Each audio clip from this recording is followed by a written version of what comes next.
So good morning, everybody. Thank you all for coming in today. So as they said, my name is Ifat Shirben, and today I'm going to talk to you about the connection between dating and online marketing. In the next 40 minutes, we're going to learn how starting a relationship is quite similar to acquiring users. I call it the art of dating your customers, and it's kind of like a guide to a successful relationship. It's something I've been working on for the past couple of years. And although the language is referring to dating women, it equally applies to both men and women. So having said that, a little bit about myself. So I started my online journey 10 years ago back in Israel working for a company called ICQ. I don't know if there are people in the audience that actually remember what ICQ is. But when I joined it, it was kind of like a corporate environment already. And 3 years down the road, I decided that I don't want to work for corporates. I want to do things for my own. I guess it sounds familiar. And I started working on my own stuff with family, friends, etc. And I ended up coming here and founding ilovethisbox.com.au. And that was a beauty subscription box. A year later, I realized that A, the business is not scalable enough. B, I don't like doing all the founder stuff, which is legal, finance, and stuff like that. I actually want to do what I do best, which is marketing. And ever since then, I have been working with a lot of mainly startups and growing companies, both here locally and overseas, working on the marketing strategy. So companies like Ingogo, Open Learning, Anyclass, Curve, Rapport, and lots more. Now, why am I telling you all of that? Because working with so many companies, you start realizing different patterns and stuff like that. And the one thing I realized is all of the companies has one thing in common. They all need one thing to survive. And surprisingly enough, it's not money. They actually need users. And they need to acquire them, manage them, and make them happy at the end of the day. So no matter if they're taxi drivers or urban new moms or teenage girls, you need to acquire them. You need to approach them in a way. And what I realized is that the process is pretty much the same. The principles are the same. So it's not a magic formula. It's not a cookbook. Every company has their own target audience with their own different channels and messaging. You will have a lot of trial and errors before you get to the real deal. But at the end of the day, it's the principle. And that's what I'm going to talk to you about today. Just a spoiler alert. Although it sounds like dating usually ends with a marriage, with our case, it won't. Long gone are the days where customers are with you for better or for worse. There will be a sexier competitor. There will be a younger competitor, a trendier competitor, a cheaper competitor. Someone will come along and take your users away from you. And that's fine as long as you acknowledge that. As long as you understand that your metric is not to get them to marry you. Your metric is lifetime value, LTV. Your metric is to try to get as much as possible out of your existing users and try to get them to stay with you for as long as possible. Now, let's talk pre-launch.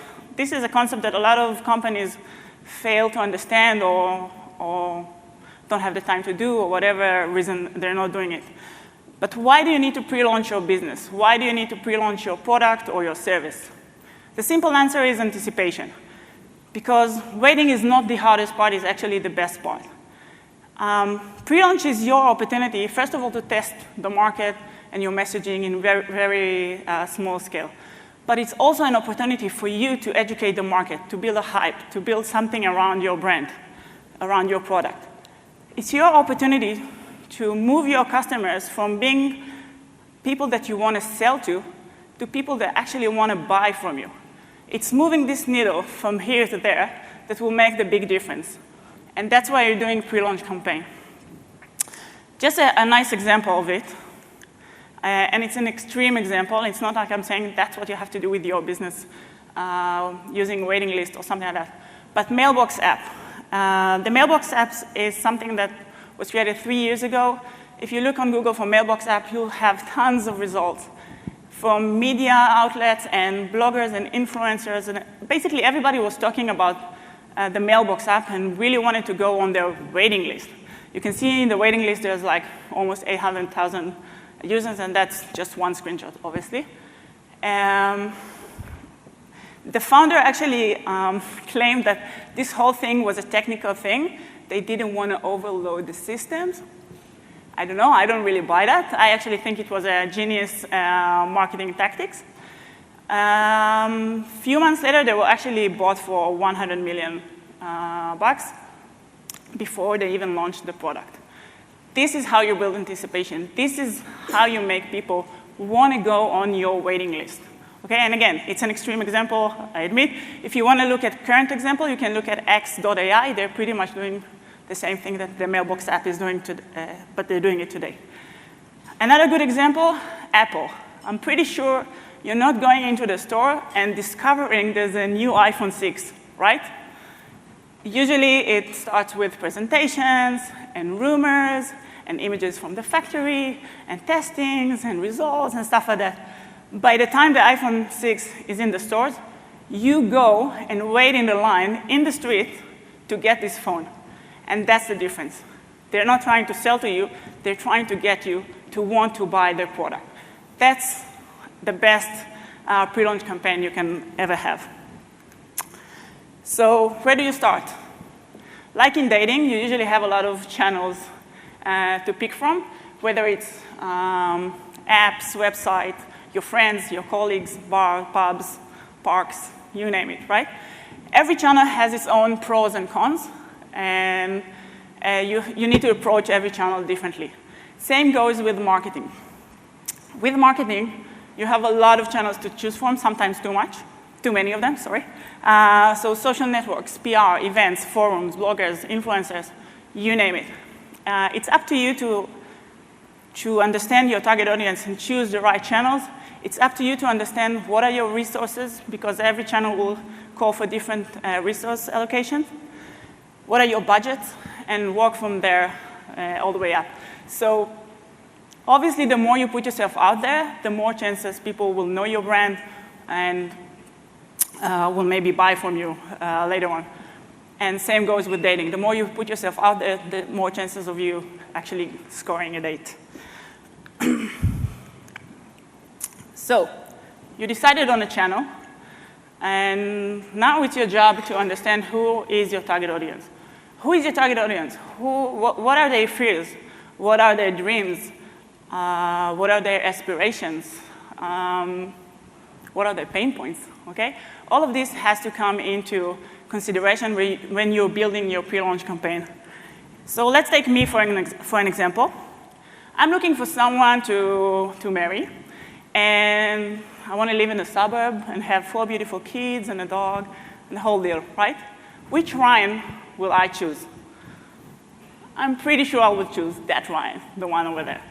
On the other hand, if I'm looking for a different kind of relationship, and I don't need to explain what kind of a relationship, I would probably go for this Ryan.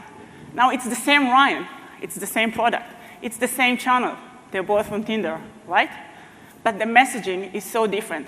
The target audience will look at it and get different vibes out of each thing. And that's just an image. I didn't even start talking about the content and the headlines and the text around it. So it's really important for you to understand who is your target audience.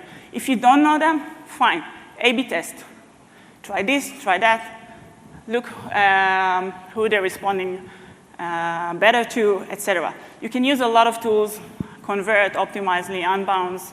I'm probably forgetting some others as well. You can even do it with your own developers. Totally up to you, what you feel comfortable with, and will give you the best results that you need.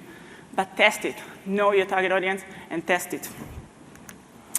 So you pre-launched. You started the campaign, and you see registration starting to flow over. And it's like, yay, I kind of like getting her phone number, right? So now you ask yourself, now what? Okay, I have them on my phone. Now what? So first thing first, let's say hello. Let's call her. Let's set up a date and take it from there. Same goes with marketing. Now, most companies actually do that, and that's fine. if you're working with any marketing automation tool that has to do with email, such as MailChimp, Campaign Monitor, et cetera, it's usually some kind of an automated process anyway. Most companies actually do an OK job with it. But if you want to do a great job with your welcome email has to consist of 4 different sections. First section is you have to say thank you, because you have to acknowledge the fact that they spend the time and the effort to fill in the form or give you your email, their email details, et cetera. So start by saying, dear John, thank you for taking the time and showing interest in our new and exciting product. Second part is welcoming them.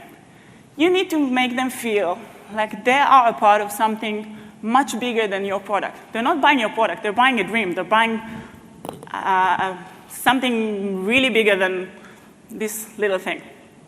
For example, you can say, I would like to, I'm so glad you joined us on our mission to change this industry, or whatever.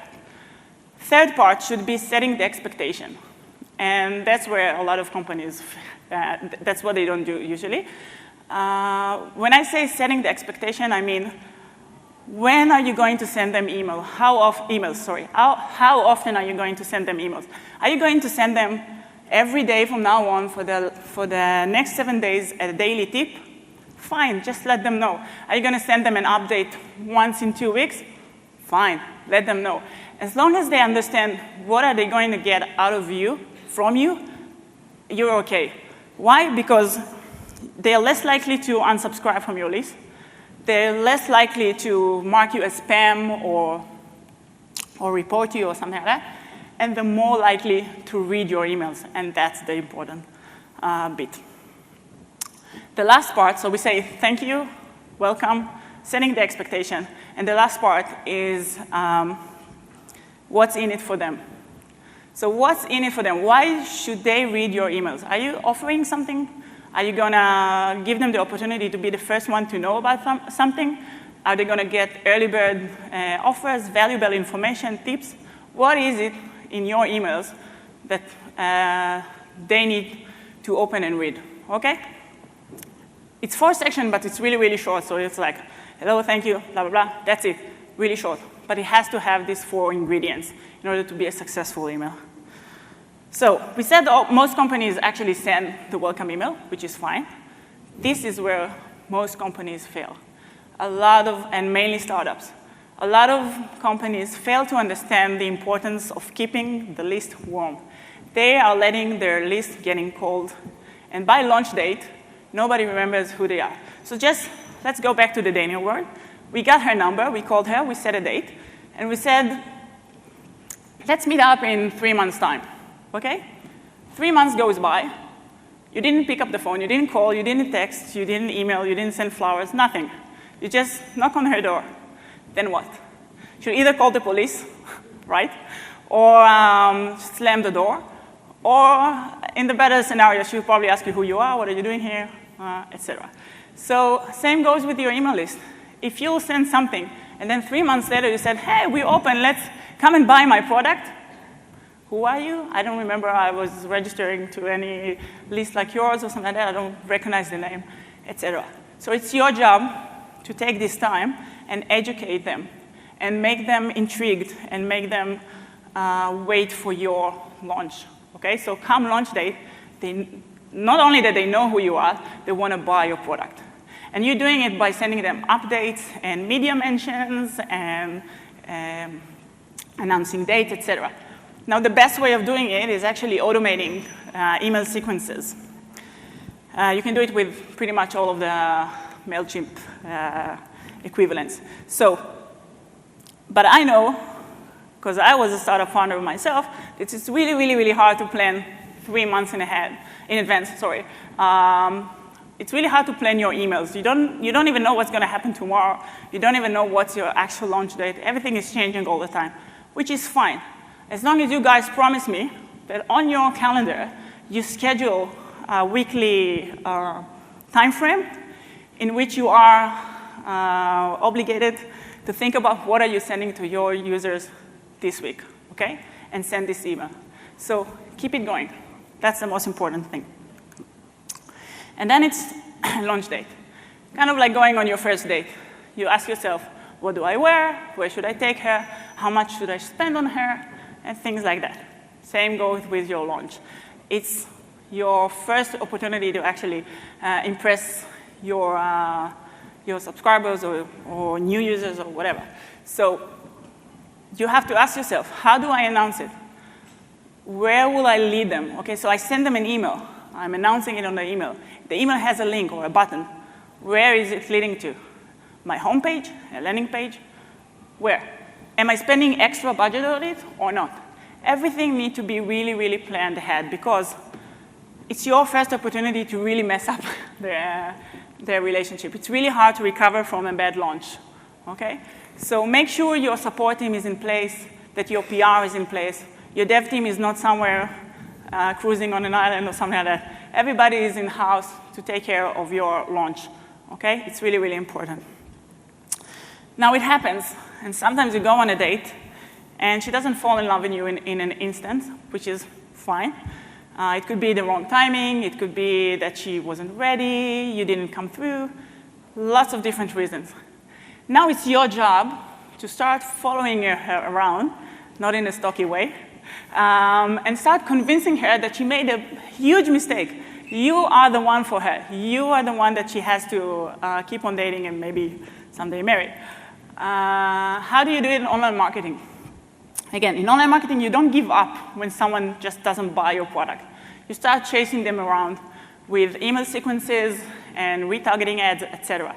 So drip EDMs is a sequence of email marketing that we send to users. Usually, we're trying to address whatever we think or assume that the problem was. So if it was credibility, we try to build our credibility by sending testimonials and media mentions and stuff like that. We maybe think they didn't understand the product, so we send them another email with FAQs or a little bit more information. We think that they don't think we are good enough for them. We send extra information, industry information. We don't ask them to buy. We don't ask them to do anything. We just give them information and information and information. At the end of this sequence, we make them an offer they can't refuse. And if they still don't buy, then they're probably not your target audience, or they're probably not ready to buy just yet, okay? You can keep them on your newsletters, but they probably die as users with the sequence. So that's the email sequence, the drip EDMs I'm talking about. The best way of getting their email address in case you don't have it is by using exit pop-ups. So it's on your website. Once the user wants to get out of the website to close the browser, or if they read for more than, 30 seconds, you pop up something and you ask for the email. Usually we incentivize them with either discount or coupon or valuable information. We give them white papers and stuff like that. You probably have seen it because a lot of companies are already using those tactics. Now let's talk about retargeting. Retargeting, or some people call it remarketing, is the way to follow your website visitors around the web.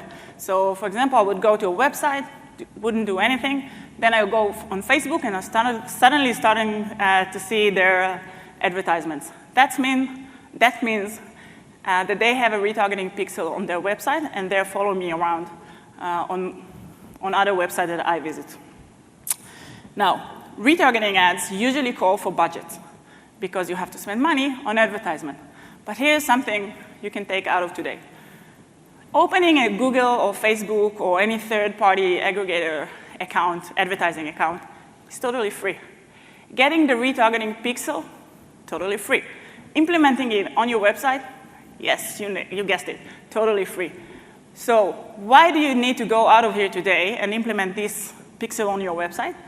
Because 4 months time from now, when you do raise your funds and you do have money to spend on advertising, you already have 4 months worth of data collected on your website. If you wouldn't place your pixel and you just start 4 months time from now because now you have the money, you're starting from scratch. So that's just a little tip, something to get you going. Now, sometimes it does happen. People actually register and buy and use your product, which is fine. That's the scenario we were after. And now it's your job to get them to talk about your product. Over time, you don't have to ask that right away. And there are 3 types of, or approaches of asking them for referrals or to talk about you, word of mouth, social sharing, etc. The first one is actually asking them, but not incentivizing them. For example, you have on your app, do you like this app? Yes, no. If you click on yes, you usually go to the App Store to review.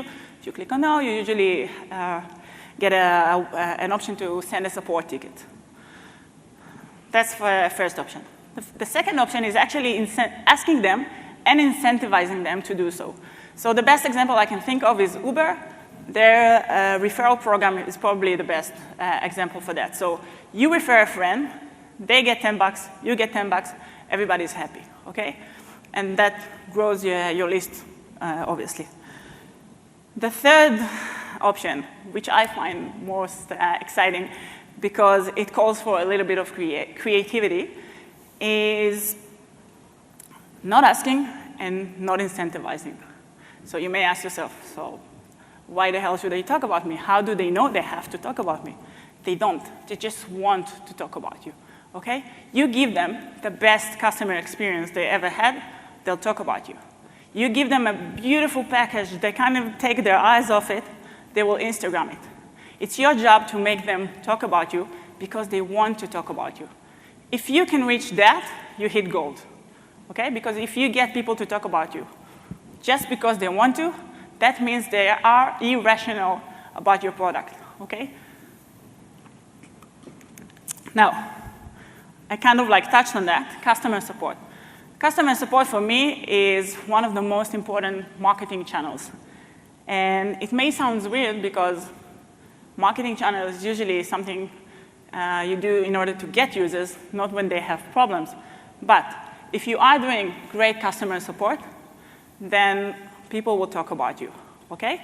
And the best example I can think of is we have a dinner at our place with friends, and we started discussing online shopping, Woolies versus Kohl's, okay? Nobody talked about the pricing. Nobody talked about the tomatoes, if they were fresh or not. Everybody was speaking about the customer support. What happened when they didn't deliver? What happened if they did deliver? They had a mistake? Did they compensate you? They didn't compensate you? Were they nice? Did they answer quick? Etc. That was the whole discussion. Customer support. It all boils down to that. That is what people will remember out of your brand or your product or your service, your customer support. And the more you give them options for customer support, phone number on your website, support chat, email, contact us, whatever, the more they feel safe to buy from you. Because they know that if they have a problem, they know where to call you. They know where to reach you, okay? Now, when you are doing customer support, you need to think like a spouse, okay, like a partner. Now, my husband is here in the crowd, so excuse me for that. But a marriage is a relationship where one is always right and the other one is the husband. Same goes with customer support, okay? Your customers are always right, okay? You have to give them the feeling that you did the mistake, not them. You misled them, they didn't make the mistake, okay? It's not that they didn't understand where to click. It's you misled them, okay? You compensate them for everything, okay? Because that's the way to get customer support. And don't forget to use your own language, your brand, however you communicate throughout your website and any other communication should go through in the customer support.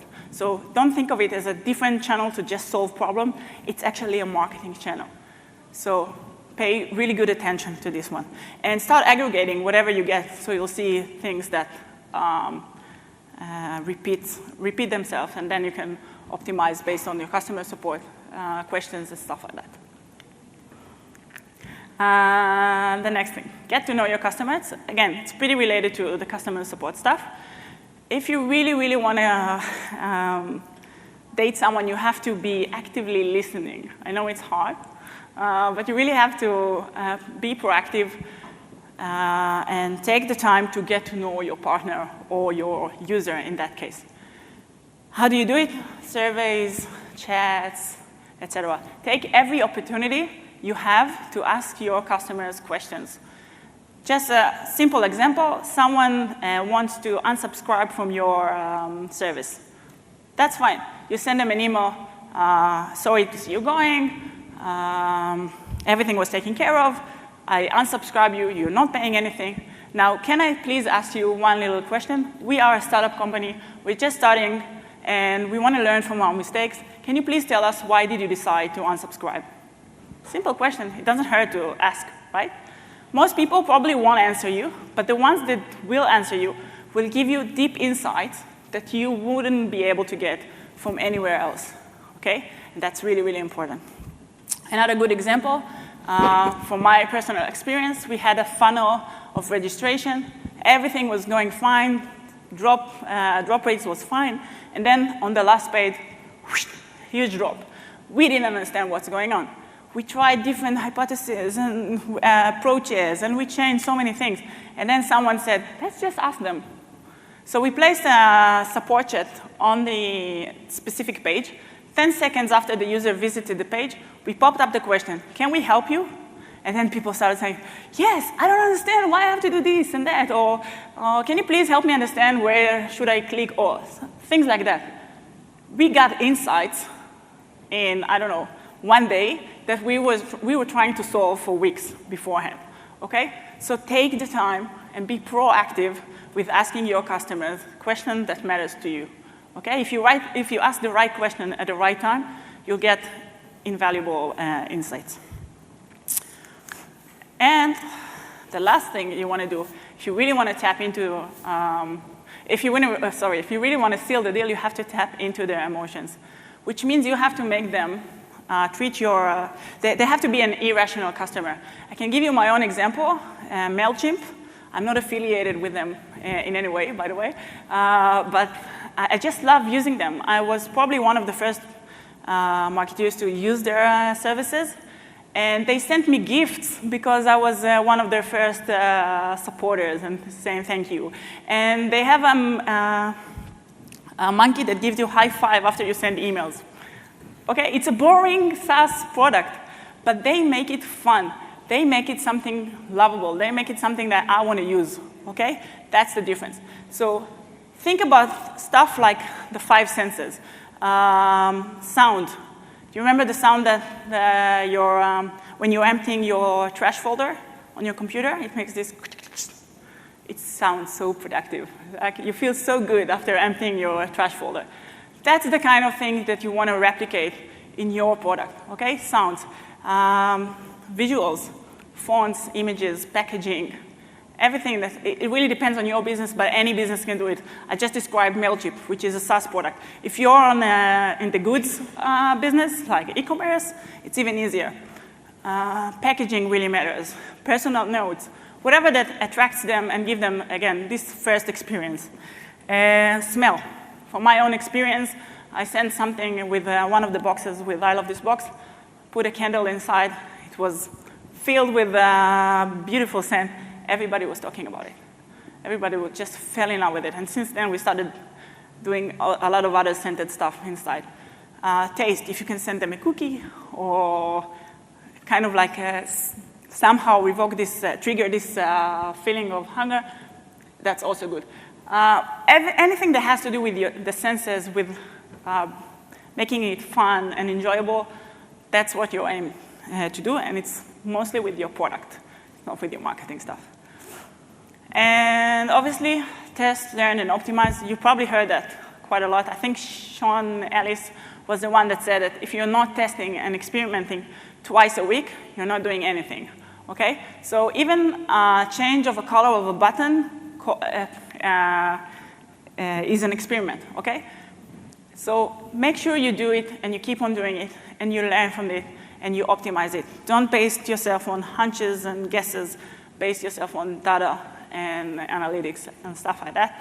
And even the smallest change can make a really, really big difference and have a really big impact on your business. So if there's one thing you need to get out of today, is that the key to any good relationship is communication. And communication is ads, landing pages, PR, emails, support. Everything boils down to communication. If you master this, you master your marketing strategy, okay? You understand how to get users going. That's the basic to everything. That's it for today. Thank you all for taking the time and listening to me. If you want to read more about those kind of stuff, I have my blog and I write there. And if you have any questions on that, I don't know, do we have time for questions? No? Okay. So just tweet me or something like that, and I'll reply. Thank you very much. Enjoy your time.